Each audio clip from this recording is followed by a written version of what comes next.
Hey toi, est-ce que tu travailles auprès de personnes qui consomment des drogues? Si oui, je te garantis que tu vas vouloir regarder cette vidéo.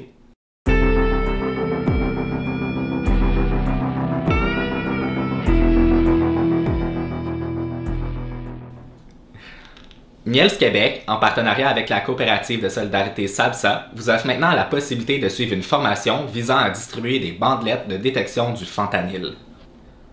Visant à réduire le nombre de surdoses liées aux opioïdes dans la région de la capitale nationale, la formation vous outillera afin de bien informer et de garder en vie les personnes que vous côtoyez. Notamment, vous connaîtrez les avantages non négligeables des bandelettes de détection du fentanyl, leurs limites, comment bien les utiliser, en plus de faire un survol d'autres outils à utiliser en combinaison avec les bandelettes. Car c'est de quoi il s'agit. Les bandelettes sont un seul outil ajouté à toute la trousse d'outils qu'on possède déjà en réduction des méfaits. Elle sert entre autres à ouvrir la discussion, entrer en contact avec les personnes, en plus évidemment de détecter la présence ou non de fentanyl dans les substances illicites. Ok, bonjour tout le monde, moi c'est Seb le Punk, je suis membre de la DIC, donc je suis là pour vous parler des bandelettes de détection du fentanyl. C'est un test pour la drogue qui fonctionne en diluant une partie de notre consommation. Dans le fond, on a juste à prendre une partie de notre consommation, on la met dans notre cup, on trempe avec un peu d'eau, on trempe la bandelette dedans, et puis ça nous dit s'il y a du fentanyl ou pas. C'est un outil qui sert surtout à motiver les gens à ne pas s'envoyer leur hit d'un coup. C'est pour leur montrer que oui, peut-être il y aurait du fentanyl, peut-être qu'il y aurait du carfentanyl dans votre consommation. La raison pour laquelle vous devriez vous intéresser à ces tests-là, c'est pour pouvoir offrir un outil aux personnes qui s'injectent pour justement s'assurer de ne pas faire d'erreur et de ne pas se tuer sans tester leur drogue. C'est super important. Puis ultimement, de garder le plus de monde en vie possible.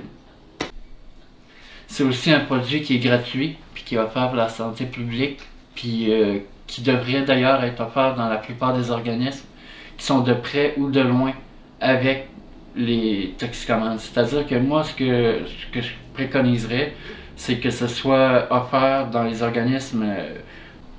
Au niveau de l'enjeu légal, inquiétez-vous pas. Si les bandelettes sont utilisées de la manière prescrite par la formation, il n'y a aucun problème au niveau de la légalité de la chose. En fait, c'est aussi sécuritaire que de distribuer du matériel de consommation sécuritaire.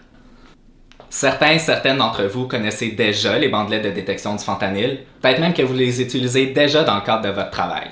Génial! Mais là, je vous entends vous demander pourquoi est-ce que je devrais suivre la formation dans ce cas-là? C'est simple. Personnellement, mon mandat, c'est de distribuer les bandelettes, mais aussi de m'assurer que l'information qui est véhiculée à leur propos est véridique.